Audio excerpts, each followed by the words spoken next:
Beautiful, beautiful fortress. Oh, this is awesome. Oh, look at the sun in the left too. I love that. So you get a nice shot of the vista there. Nice shot of the vista, indeed. So we were talking a little bit earlier about the start point and how important it was about even the whole process of where to put the start point. Yeah, for sure. I mean, we do spend a fair amount of time thinking about the start point, and when we think about the start point and we talk about it, what we're trying to do is we're trying to make sure that all of the key iconic visual elements that make up this space are sort of there for the viewer to see. So set the tone, set the emotion, because at the end of the day, really, all we as artists are doing is trying to create an emotional response from the consumers, and we use all of our tools in a toolbox. We have, our silhouette, our shapes, our color, our value, our light. But in the case of Cirith Ungol, I mean, obviously this was or is a very iconic location within the Lord of the Rings, and so we wanted to make sure that we represented that well. One of the big things that we talked about in terms of iconic structures and iconic concepts that were unique to this location was to basically have this be a fortress in the clouds, a fortress in the sky. And if Andy walks around a little bit here, we can potentially see a little bit of that. So fortress in the clouds. Now, fortress in the clouds. How high up are we right now? We are very, very high. I don't know.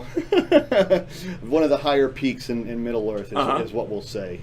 And as we sort of traverse here, you can see that we have this beautiful vista that, like I said, is setting the tone for the feel of the map. Andy, take a look out at the vista there for me. Jump up in the tower first, real quick. There you go. Just so that we can even get a better one, and also it'll minimize the dudes attacking us. Because when we're playing this, we're actually doing this in-game, so there's going to be a potential of even an ambush if we're not careful. But anyway. Oh man, I love that. This gives us a nice view of sort of what we were trying to accomplish. I mean, the other thing too, in terms of the start point, we wanted to make sure that fortress was elevated, so we got that sense of scale. Right. We got that sense of power of this iconic, huge, massive structure sitting on top of the cliff edge, oh, that's which fantastic. which of course also adds to a good sense of verticality, as well. Oh, that's very cool. Well, how did you get the design for this geology and this kind of thing? Why is Cirith Ungol looking like this? Of course, yeah. So, a couple of things. It is Mordor, and this was one of the locations where we wanted to focus on the geology, sort of having these jagged, strong, aggressive sort of rock formations that set the tone of it being in Mordor. When we begin doing that reference gathering, and we can take a look at some of these rocks here if we take a little bit of a closer look. Let's try the one on our right now. It's lit by the sun. That's great. So you can see there's a nice level of realism that we're accomplishing here, and that is being done through a number of techniques, but one of the ones that we introduced on this game was the concept of photogrammetry. Right, we talked about that yesterday. Yeah. So for those who, I didn't know what it was until you explained, but what is photogrammetry? Think of it this way. It's a massive you're basically creating a massive 3D scan of whatever you want to essentially use and bring into the game. So what we do is we take these really high resolution photographs, either by going on location and shooting on the ground, or, but this is really cool, we also shoot using drones. So we have, that's fun. So we have some folks that bring out their drones, and we go on location and fly around. And essentially what we do is we get,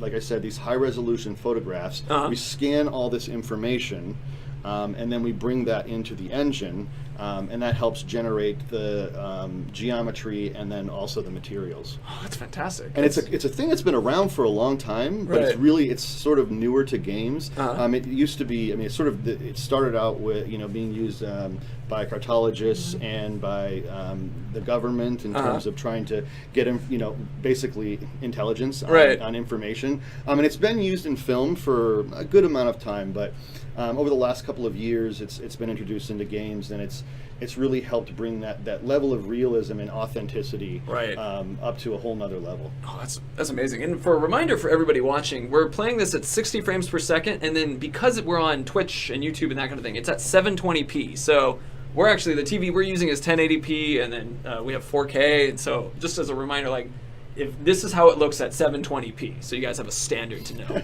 Well, you know, and when people see it when they get the game in their houses and they're looking on their nice TVs, they're going to see all of the beauty. I mean, yeah, because we are 4K and HDR for the folks that have that capability in their hardware. Right. So, yeah, the game in terms of resolution is pretty impressive when you see it on some of those newer HDR 4K compatible TVs. It's pretty exciting.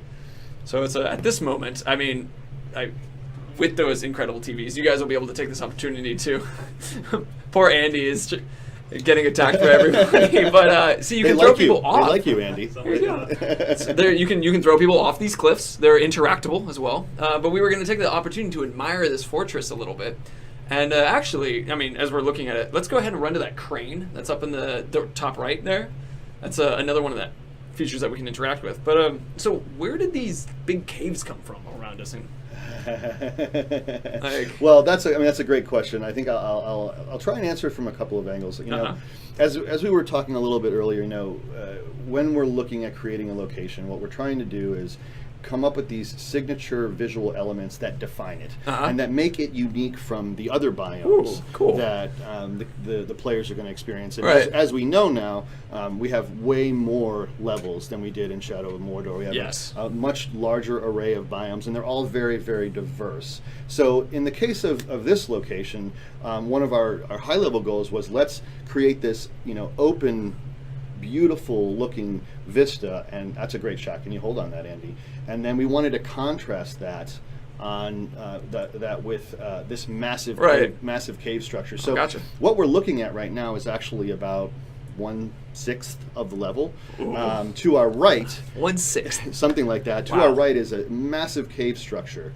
And so this goes into some of the other stuff that we were talking about the other day, and the concept of spatial psychology. Right. Ooh, and there's going to be some great examples of that too coming up, which if you want to start talking about it, we can, but there's certain call-outs specifically. Let's do it. Okay.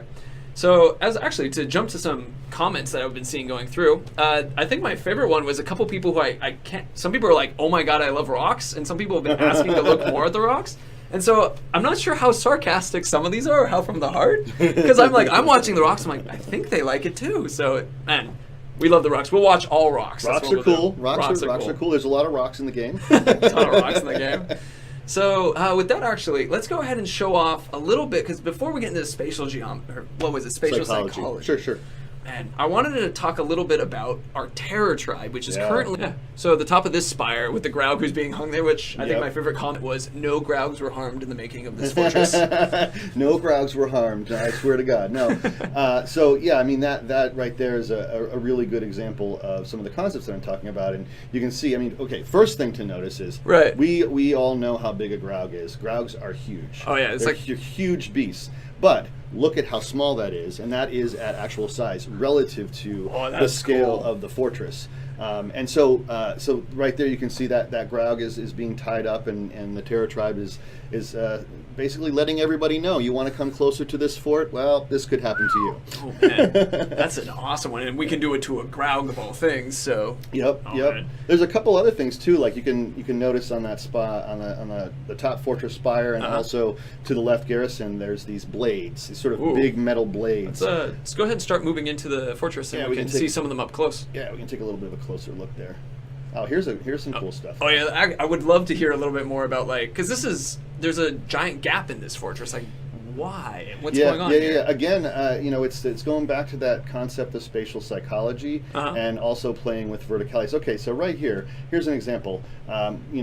We just came from this big open area, right? And there was this big expanse, and we're getting this sense of a beautiful vista. But now we're coming into this fortress, and we're going into these sort of more contained environments. And the goal of that, and it's interesting because it is fairly scientific, that there's been these studies, for example, where they've rigged up human beings, put some sensors on their brains, and studied the brain responses when they were in contained locations. That's really cool. And then sort of came out of a contained location and went and looked at a vista.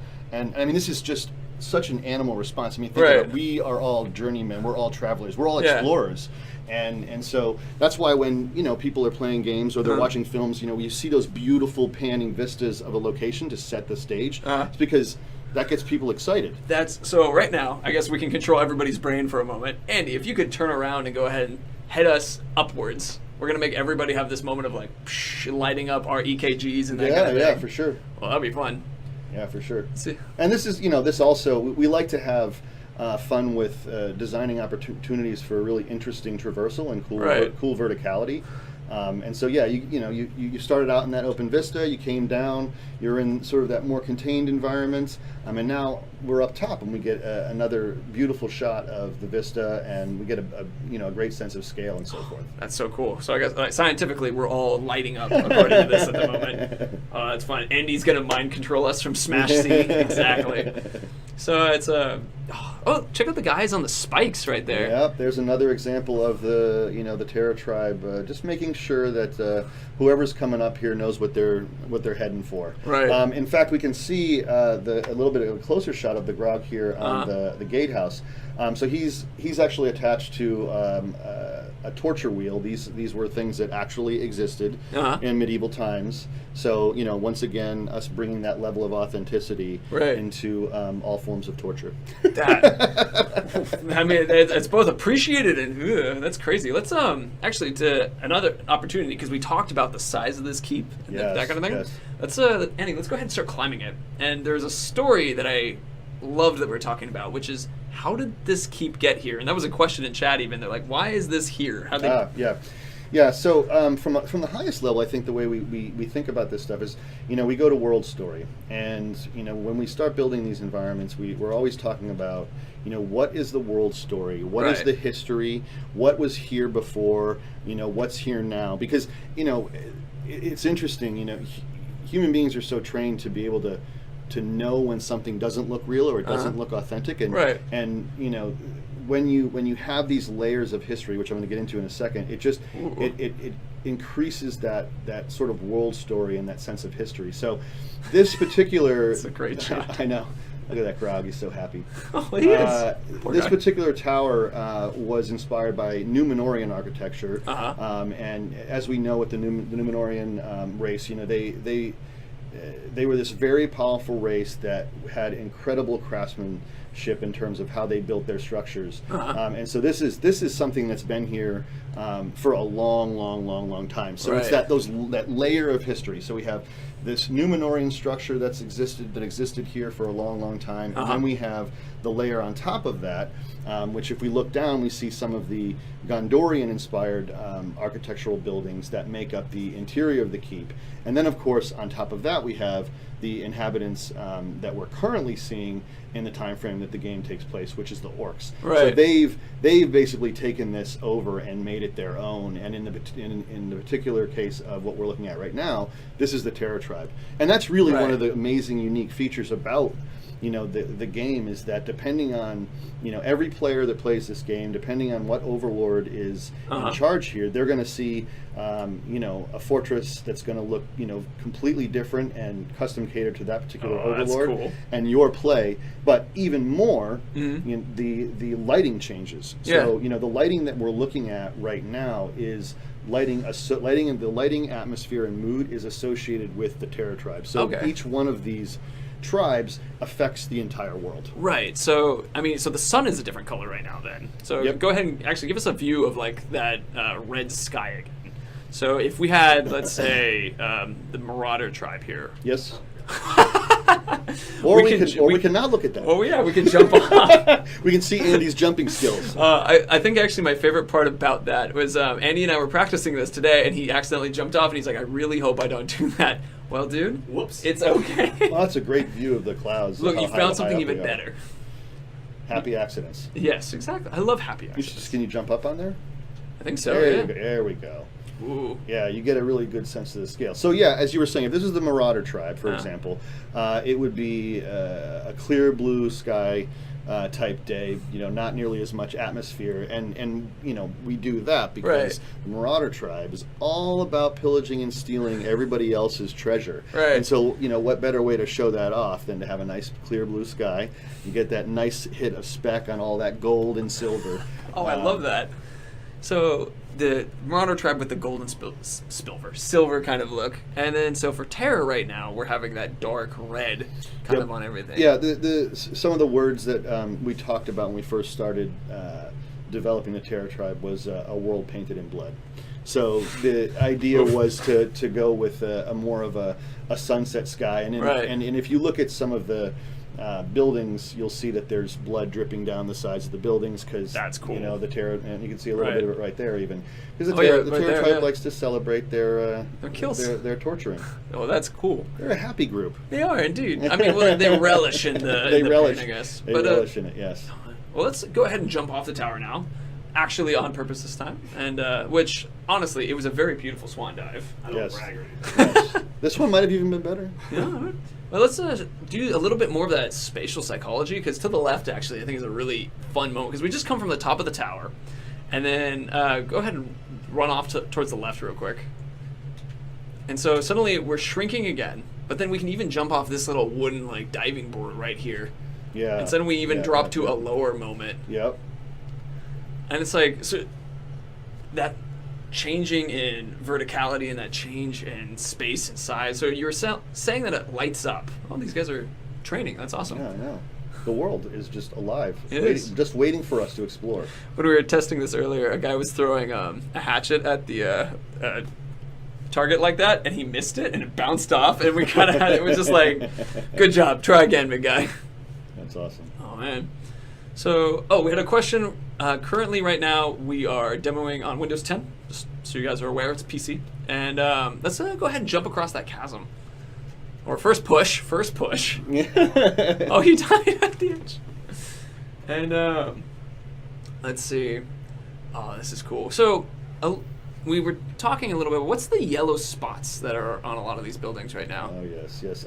So that is some lichen. Some lichen that is. We have lichen? Yes, we do. Wow. We have some lichen that's growing all over these fortress buildings, and also, all around the geology. And it's a great question because, we actually talk about this stuff in detail. One of the things that's interesting is, we are a realistic palette. We are an authentic looking world, but we do try to get some color into our levels here and there, just for visual interest. And one of the concepts that we talked about when we were talking about the lichen was that this lichen, sort of this red rust color. It's almost as if it's eating away at the rocks. Oh, that's cool. So it's sort of staining the rocks. Yeah, we can see the lichen on behind our orc friend right there, but we can see the lichen on the stones too. For sure. So I saw a question. Someone was asking what lichen is. It's like a moss that grows on. It's a living creature. Yep. So it's growing, and as you said, it looks like it's eating away at the stones. Oh, that's cool. This guy, where did my friend go? So that's actually, let's go ahead and start heading towards those caves, because we got a couple things to show in there. We're not going to show everything in there yet. No, but we'll give you a little bit. You want to talk about the mouth? Ooh, please! Oh, I love the idea of the maw. Yes. I don't even know if we're gonna. Let's see if we can get up. I think we can. Yeah, we can get a good view from right here. So just to talk a little bit more about the geology. We're always gravitating towards these sort of unique themes that I've mentioned, and in particular here, the concept that we had was that this cave, these rock formations, were sort of growing and flowing and creating this angular shape that's in almost the shape of a mouth, almost as if it looks like it's getting ready to swallow up the fortress. Awesome. Again, it's Mordor, aggressive shapes, aggressive silhouettes. It's my shirt currently says Mordor, wish you were here. So it's the right one for the experience. Oh, that's cool. And then you see the light. So it's like it's gonna eat this fortress. That's right. Yep. That's fantastic. Cool. All right, let's. So Andy, go ahead and that one just to our right. We'll go through that one, then take a sharp left, because there's a tower over there we want to talk about. Which before we reveal and talk about that tower, sure. Let's actually talk about why there's an interesting tower. You described it as almost like points of interest that people can immediately get. Yeah. One of the challenges of making a a game is that, obviously you can't control the composition because it's not like a 2D painting where you can, follow the rule of thirds and follow some of these illustration and photography tricks that are pleasing to the eye.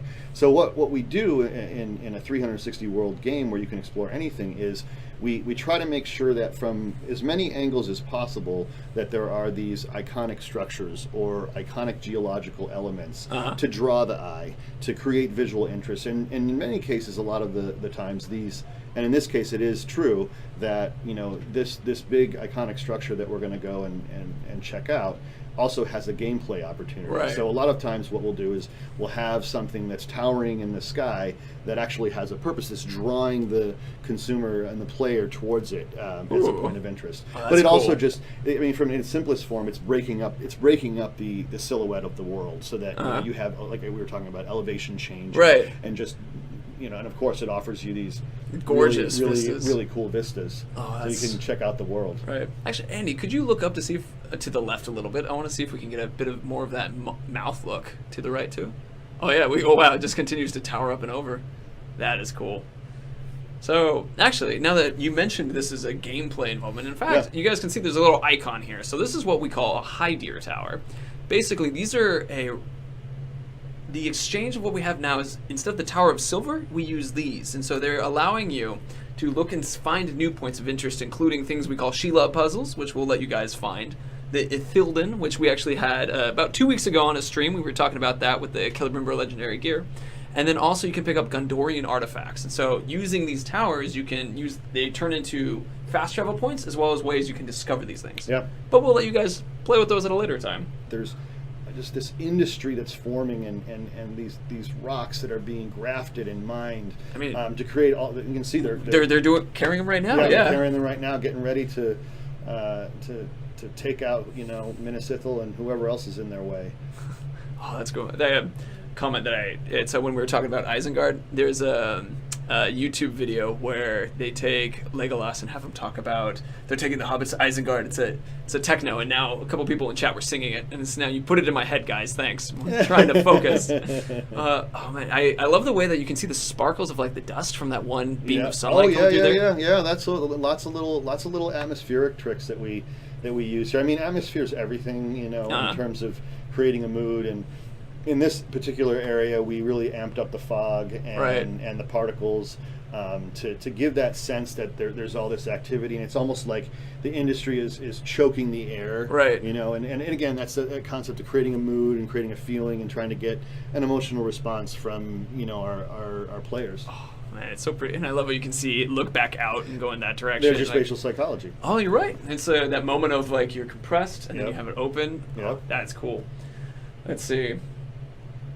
We have I'm looking for a couple questions, just as I'm curious, but I had one a second ago that I thought was pretty fun. Which actually, I think we were running through this yesterday because I wanted to tell a little bit of story. So sometimes this is a bit slippery, and we've seen orcs falling off some of these rafters. In fact, just a second ago we saw when Andy and I was practicing, an orc stepped on a mine and blew himself off. Yes. It's a very safe place. I was about to ask. It's a very, very safe place. I was about to mention, when we're looking at this, you can almost see a bit of ingenuity, but also that kind of level of slap it together. Absolutely. Oh, that's a great point. I mean, the orcs are interesting. I think that poor orcs get a bad rap. Really? They get a bad rap. Yeah. Because I think that a lot of folks think of them as being sort of mindless soldiers, and they're not very intelligent, and they don't really have personality or anything like that. But they actually do, and I think that's one of the coolest things about the Shadow series is that because of the Nemesis system and because of the way that we've sort of developed these unique characters that are different for each gameplay, we're really expanding what an orc can be, how an orc can talk, what he can say, but also what he can look like. With our tribes, there is a huge expansion of visuals that, I think it still looks like this is an orc. He feels like he fits in this world. Right. But, we're showing so much more personality in the orcs in terms of the design of them. That's cool. I love to hear that. And actually, Andy, continue on to there's another crane that I want to have us run to because it adds a very fun opportunity. We could also check out the boiling mud down at the bottom. That's actually, the crane is a perfect transition There you to go, it. boiling mud. It's that's happened to why we like the position of this particular crane. This goes back to your spatial psychology again, because now we were in this big open area, but just a quick little step off the top of this, and suddenly we're back into an enclosed, quiet, hot, burning place. And you were telling me, what's with the boiling mud a little bit? Boiling mud is cool. Oh, that's it. It's cool. That's all. No, it's again. I mean, it's an environmental hazard, which is really cool. But it also sets that tone, the tone of danger, right? The sense that they're mining this location, trying to get whatever materials they can, and that it's a dangerous place, right? And it's not like we just randomly say, oh, let's put a boiling mud pool here. No, we put it here because it's helping to tell that world story. Right. It's a visual that represents danger, and that I think represents Mordor really well. Andy, you should see if there's an orc that maybe is nearby that mud pit. And there actually there are 3. What might happen near there? We did just get a request in chat for that very thing. Oh, well, that's perfect. So as you guys can see, see. So he might come back later. You never know. Man, he might come back. That would be an interesting. He'll remember. One. He'll remember. He'll remember the boiling. And this one, as Andy put it earlier, one particular sauna for him alone, personally. I love the fact that it splashes mud and then there's the fire that comes after that. Yes, it's toxic. And then, when you see some of our orcs that have the burns on their faces, where do you think they were? Probably over here. That's some cool environmental storytelling. And that environmental storytelling connected to our orcs and all the different impacts that you can have on them, and that the world can have. Just as a living world, it's just it's just happening all the time. Oh, that's fantastic. That's really cool. I love the lights too as you're walking through here. Yeah, that helps. I mean, that's one of those things that really helps give it that sort of beehive look. That really the sense of visual complexity and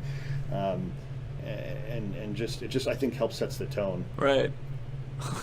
I love it. It's people are saying jump in the mud, or it's just like and donate to save these.